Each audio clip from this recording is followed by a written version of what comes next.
PT Dewata Kaos Bali didirikan sekitar tahun 1997 dengan fokus produksi pakaian untuk target market corporate, universitas, dan partai besar. Selama kurang lebih 25 tahun, mereka mengutamakan kepuasan dari konsumen. Selain itu, PT Dewata Kaos Bali juga terus berinovasi untuk menciptakan produk-produk yang terbaik. Untuk tahap awal, pelanggan dapat mengcustom sesuai dengan desain yang mereka inginkan. Untuk biasanya, mereka memproduksi pakaian menggunakan bahan jersey. Setelah dilakukan penggambaran pola menggunakan aplikasi digital, proses selanjutnya yaitu mengeprint pola menggunakan mesin sublimasi.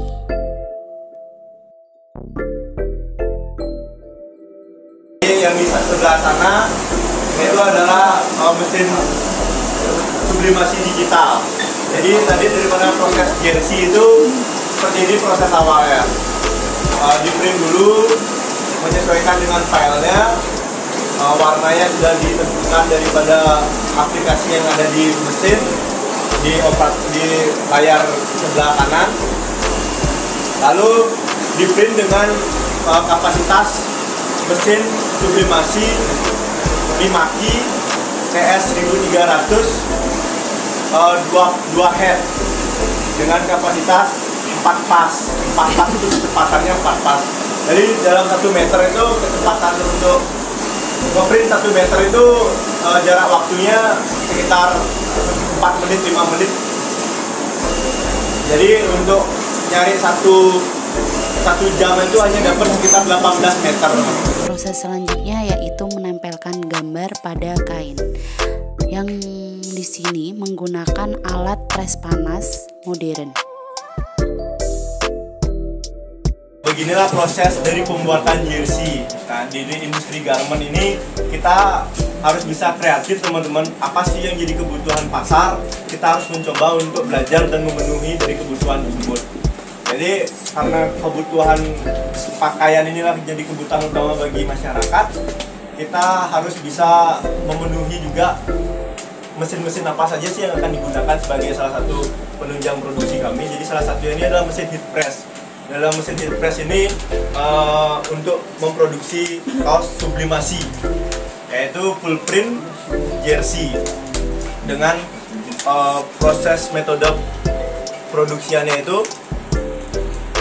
Proses awalnya kertas yang sedang berjalan ini adalah kita print dulu dengan format settingan yang sudah kami punya dengan operator sublimasinya. Itu disetting dulu gambarnya seperti apa, desainnya. Setelah itu baru di print. Setelah disetting baru kami print. Setelah di print kami siapkan kainnya.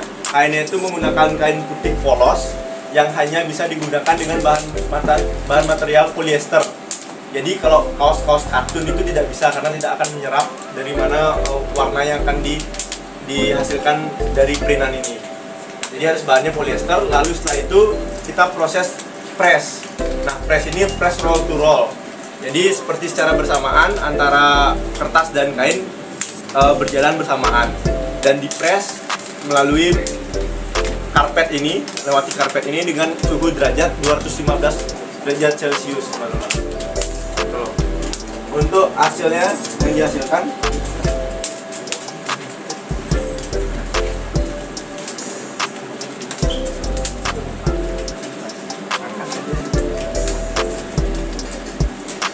jadi hasilnya itu seperti ini, teman-teman.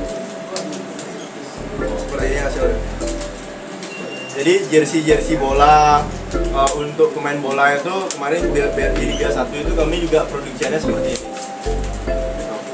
Untuk kapasitasnya berapa dalam 1 hari itu ribuan sampai dalam 1 hari. Setelah selesai dilakukan proses penempelan gambar pada kain, lalu proses selanjutnya yaitu pemotongan pola. Di sini ukuran sudah sesuai dengan standar yang dimiliki oleh pabrik. Maka dari itu, para karyawan juga mengikuti standar yang sudah ditentukan. Setelah pemotongan pola, proses selanjutnya yaitu penjahitan. Di sini digunakan beberapa alat jahit dan juga obras untuk merekatkan pola-pola yang nantinya akan dijadikan pakaian.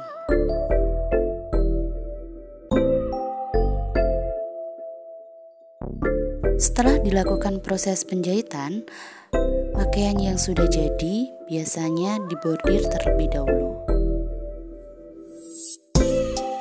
Jadi ini adalah bagian daripada proses produksian, yaitu metodenya bordir, teman-teman.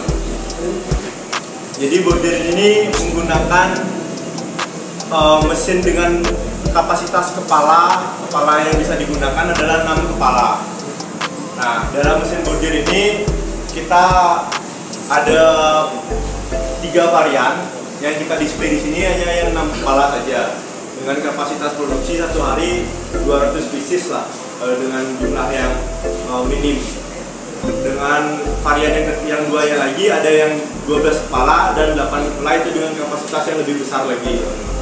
Itu untuk pengerjaan waktunya juga lebih cepat, hasilnya juga lebih maksimal, karena yang 12 dan 8 itu mesinnya edisi terbaru lah.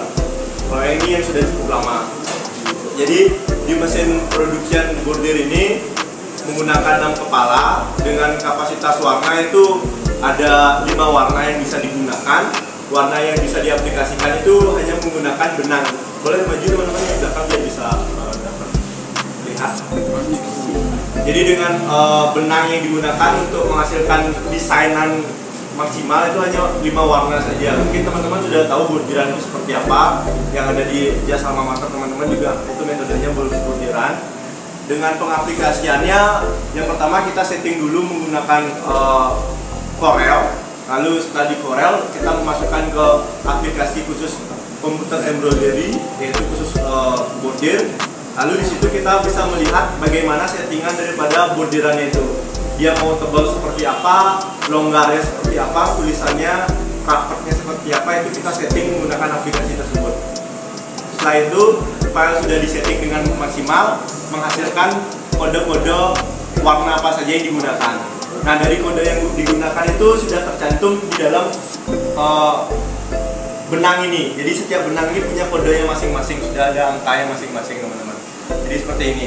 Jadi ada angkanya masing-masing yang sudah langsung nyambung di komputer tersebut. Jadi kita saat pemasangan benang itu menyesuaikan dengan yang ada di komputer. Lalu setelah itu kita pasang sesuaikan dengan file yang sudah jadi. Kita masukkan flash disknya menggunakan komputer yang ada di sini, layar yang ada di sini. Nah, lalu setelah itu kita setting, kita masukkan kode-kodenya, kode daripada benangnya. Lalu mesin ini bisa berjalan menyesuaikan dengan apa yang ada di layar dan bergerak sesuai dengan yang ada di kepalanya masing-masing. Contohnya bisa kita lihat jalan mesinnya.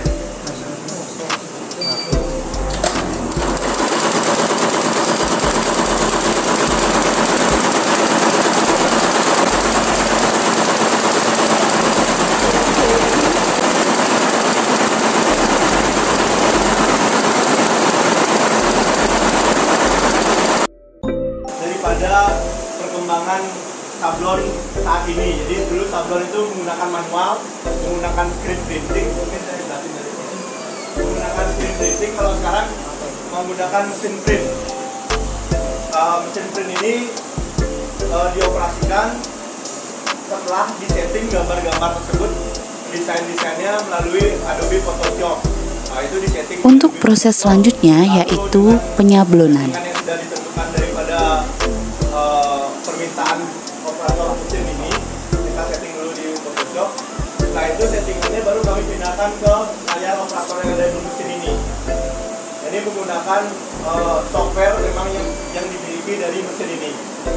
Jadi nama mesinnya DTF, Digital Transfer Film.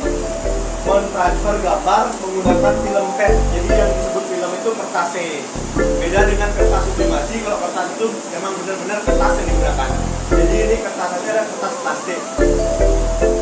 Jadi di atas kertas plastik ini gambaran yang sudah disetting di print. Nah, jadi printan ini menggunakan kepala print headnya itu 4 head dengan kapasitasnya bisa 2 2 pas, 4 pas, 6 pas, dan 8 pas. Nah dari 2 pas, 4 pas, 6 pas, dan 8 pas itu adalah meliputi dari mana kecepatan mesin itu bergerak dan berapa warna yang akan dikeluarkan, banyaknya warna yang akan dikeluarkan itu diatur melalui software-nya. Nah jadi mesin ini mesin lebih cepatnya lah untuk menyelesaikan pekerjaan sablon tanpa ada batasan warna. Jadi mau inspirasinya sebanyak apa warnanya, serumit apa warnanya, tanpa ada maksimum warna kami bisa menyelesaikannya. Termasuk gambar orang seperti ini pun kami dapatkan. Seperti kayaknya foto itu kami print dengan seperti ini hasilnya. Nah bedanya apa dengan mesin sublimasi? Kalau mesin sublimasi hanya bisa di kain polyester. Kalau yang ini bisa di kain katun dan di kain apapun bisa. Di bahan dasar material katun, polyester dan kanvas itu masih oke. Nah setelah di print,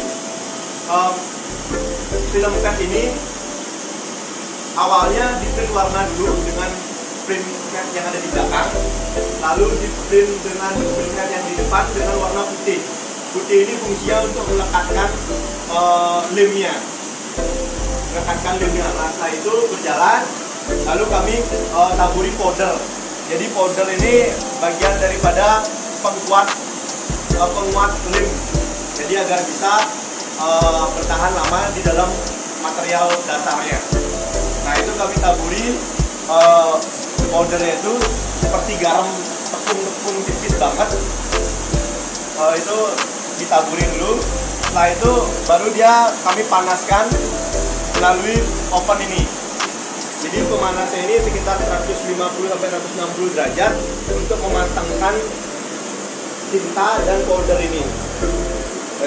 Jadi setelah ini matang, lalu didinginkan, ada kipas di belakang, ada pendinginnya. Nah setelah itu baru kami potong-potong, polanya itu jadinya seperti ini.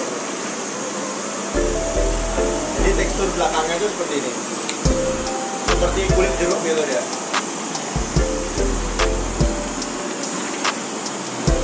Nah setelah ini baru kita press menggunakan mesin heat press kecil khusus untuk baju.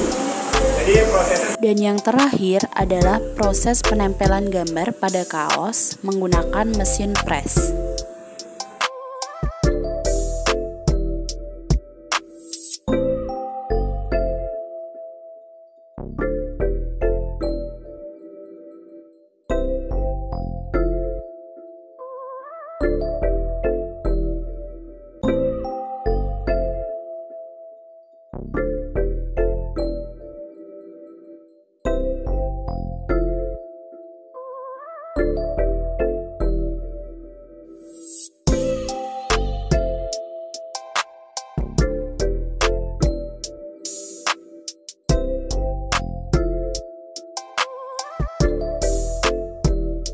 Begitu penjelasan singkat mengenai PT Dewata Kaos.